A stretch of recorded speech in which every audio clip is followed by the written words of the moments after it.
Right now, though, delighted to welcome the International Trade Secretary to the show, Liz Truss. Good morning to you.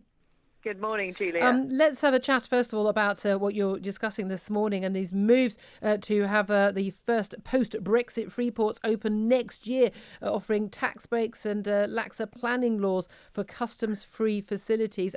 Tell us how all this will work and why it would boost the economy. So there'll be 10 free ports right across the country, at least one in each of the nations of the United Kingdom.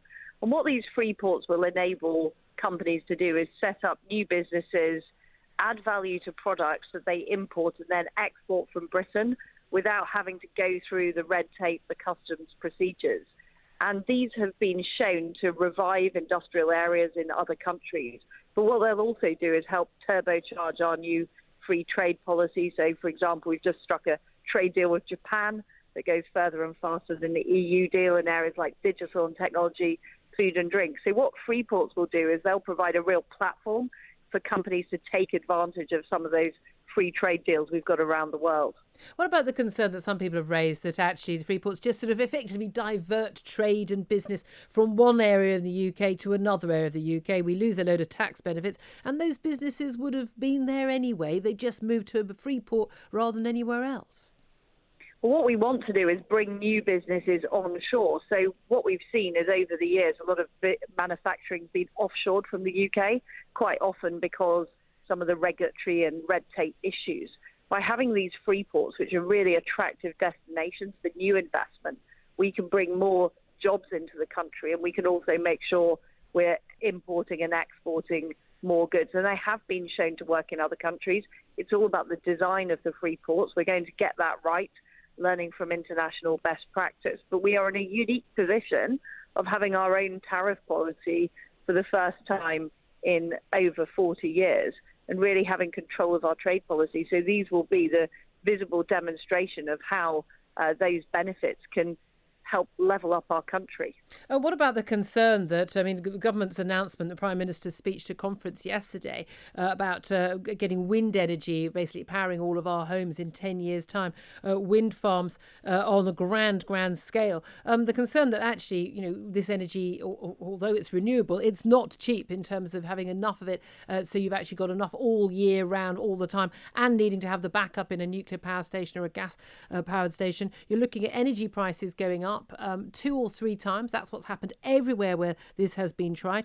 That's going to push up manufacturing costs. Basically, companies are going to come to a country with a skilled workforce, low costs, and probably low taxes as well. If we put up the energy costs, isn't that going to put a lot of those businesses off?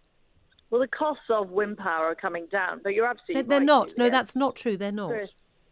Well, they are over time. There's a number of new reports that suggest that actually that's quite the opposite. They're actually going up rather than going down. And what we want to do is actually manufacture more of these turbines in the UK, and Freeports are one of the ways that we can help do that by bringing in the products from overseas. And there needs to be a mix of energy. You're right in saying that we also need nuclear in order to make sure we've got a non-interruptible power supply, but we can lead the world in areas like wind and we can bring the cost down. People are saying the same thing about solar, but the costs of solar have dramatically reduced over time as well.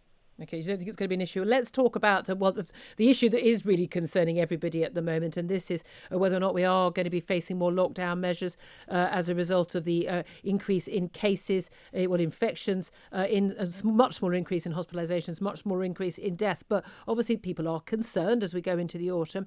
We're told there's a big cabinet split, big divide over whether or not we should go into more lockdown measures or not. Big divide on things like the 10 p.m. curfew, the rule of 6. Rishi Sunak, Alex Sharma, the business secretary, on one side, Matt Hancock, Boris Johnson on the other. Whose side are you on?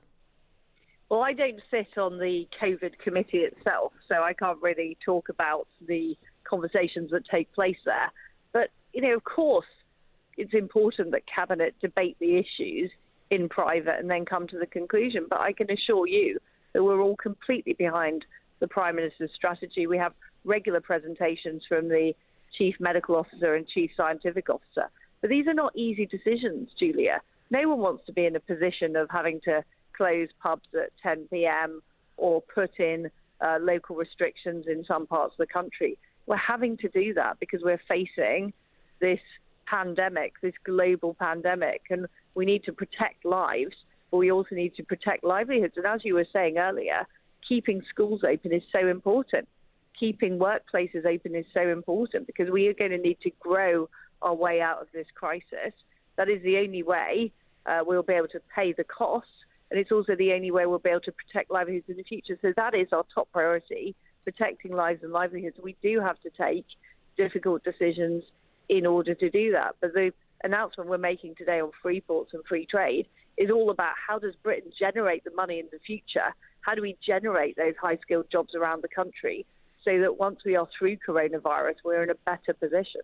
Let's talk about your side of business as International Trade Secretary. We've got that Japanese trade deal. We're still obviously working on a Brexit, post-Brexit trade with the EU, deal with the EU, and of course one with the United States. How much closer do you think we are to getting a deal with the EU leaders? We were hoping we'd be in these sort of tunnel talks by now, where we'd actually got all the principles decided, but we're told fisheries is still the number one key issue where we have not got agreement. How hopeful are you that on the 15th of October, not long away now, that's the Prime Minister's own deadline, we will actually see some sort of breakthrough? I mean, my view is that as you get closer to the deadline, it focuses minds.